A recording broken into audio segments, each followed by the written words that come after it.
What's up, guys? It's your boy Goblins, and today we're talking about some Dark Souls 3 stuff. So as you guys may or may not know, I really like Dark Souls. I'm obsessed with the Dark Souls series, and the fact that 3 is available and out, I would like to do more content on it, so that's what I'm gonna do. So today we're talking about the new update, which is patch 1.04. It is the current new version and caused a huge headache yesterday. If you guys downloaded the patch around 10 o'clock last night or something, it like literally made the game seize up. You couldn't log in online. It was awful. It really sucked. Man, the Reddit just like blew up, and everyone's like, is everyone having the same problem? And yeah, pretty much everyone was having the same problem. But now that everything's updated, servers appear to be good and everything, which is awesome. So some big things have been changing with this new update, as well as some coming up updates as well. And the first one being is that item collection during multiplayer while accessing NPC and Covenant altars now working as intended. So what I'm assuming this means is that when you're accessing an altar, when you have phantoms in your world, it'll actually allow you to access it and give items. I'm just assuming, I'm not 100% sure. But by the way that reads, that's what it sounds like. I personally have never run into that problem, but I can imagine it was an actual thing. Some of these translations are just like really funny, and you know that it's like,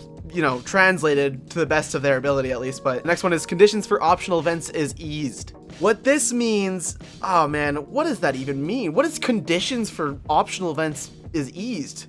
What? Now the next one reads, conditions to get Rosaria's finger is eased. I don't really know, once again, what exactly that means. Maybe they removed that one NPC completely ditching out on you when you got Rosaria's fingers, or like some covenants being against you after you get Rosaria's finger. I don't really know exactly what that means once again, but whatever the case is, if you've ever had problems with Rosaria's fingers, in getting it, it is good. It's easier to get now. Is eased. It is eased.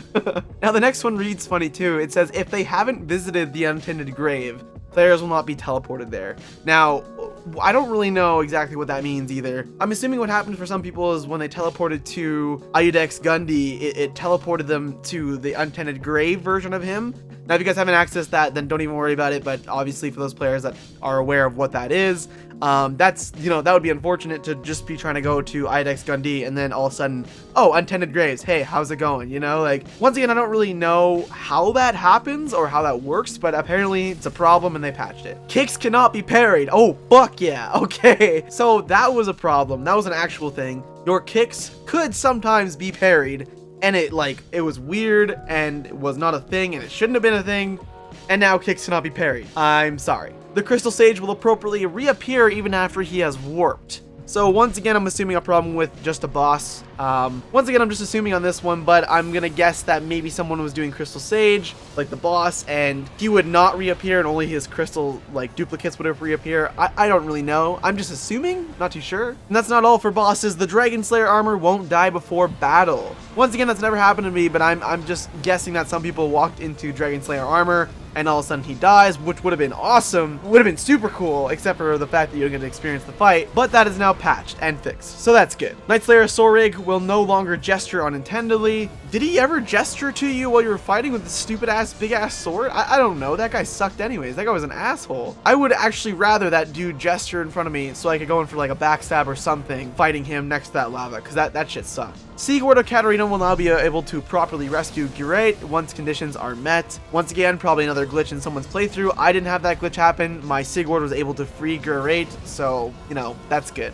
It does say once conditions are met. I'm not going to mention conditions because I don't want to, you know, put any spoilers in it, but it does happen if you do certain things. And trust me, you want it to happen. The next one reads, if the player is equipped with a ring that increases max HP, stats will now properly reflect when opening the equipment screen. So probably just a matter of stats not showing up when you're wearing certain rings. I can imagine that does happen. The voice chat icon will now be displayed properly under the Covenant panel. Once again, never had problems with that myself. Items, bonfire, and quit game option are now appropriately active even when disconnecting online. So that one throws me off because if you can just like up and leave if you're a red phantom and you're getting like warped into a gang squad, for example, maybe, I don't know. I'm not really too sure on that one. And you can use a bonfire while people are in your game, like phantoms? I'll have to test that for myself. I'm not too sure on that one, guys. It sounds crazy if that is the case, though, because being able to use bonfires while phantoms are in there, or being able to use, you know, just quit out your game when phantoms are there, kind of OP, especially if you're against like a red phantom who's just, you know, trying to kick your ass for some stuff, and you just like up and quit. That would suck. And some crash fixes. If the game disconnects during a multiplayer session, it will no longer crash and return to the title screen, as well as other issues causing crashes and returning to the title screen have been fixed. That was necessary because I don't know, I would run around and like tap every summon sign in the ground and it would crash my game. My game would just like cease to exist. It would boot me out of the game completely, crash on my PS4, and be like, nah, man, bye. So I'm assuming that's what the fix is, and if it's not the case, I just hope it is, really, honestly. And the next one is that adjustments of the balance of the game, improvements of performance, and various bug fixes have been made. Once again, when this patch first rolled out, it was really bad. You logged in, you weren't able to connect online, and the frame rate was just garbage. So I'm assuming this also fixed it by the morning. They probably had a hotfix for 1.04, and that probably fixed it, and now actually is applicable to the game and makes it run smoother. Once again, I'm assuming this is all cross-console because this is just a patch list that, you know, it appears to be for everything. So they're also planning on putting out a new regulation version. Right now, we are in regulation version 1.05. Regulation version 1.06 will dole out and will not require any downtime to apply this new patch. And this is a big one. This is going to be the next big update for PvP and stuff like that. And it reads, the range of matching level of the Blade of the Darkmoon and Blue Sentinels have been adjusted, which was like necessary. If you tried to get summon as Blade of the Darkmoon or Blue Sentinels at like soul level 100 or like 80 to 100, fucking good luck. But now that it's going to be fixed in regulation version 1.06, that's huge. That's fucking huge. That's something the Reddit community has been asking for like since the game launched. If you just Google best place to farm Blade of Darkmoon, you will see that all across the web, everyone's like, how do you even get the thing for this covenant? How do you get the proof of the Concord? And the only way people could come up with is by resetting your level to like luck 99 and applying items to your guy so that you could kill silver knights and get proof of the Concord. But now you don't have to do that. Now they might be fixing it, and I'm really hoping that it's gonna just adjust Blades of the Darkmoon and Blue Sentinels to be more relevant. If they just patch in a blue eye orb, that'd be great, but probably not possible at this point. Maybe in an expansion or something like that, that'd be super helpful, but who knows. And the efficiency of the following categories have been adjusted, which is short sword, twin sword, and magic, as well as other game balance improvements and bug fixes. So the short sword, twin sword, and magic sword kind of confuses me. Most people use short swords in PvP, most people use straight swords in PvP for its moveset. Twin swords I don't see many people use, and I see a lot of magic, and magic fucking, I don't know if it's gonna get buffed or not, like it's hard to say on that one. But there is certain spells I feel like could use a buff. Other spells maybe not so much, but the casting time especially could be patched in.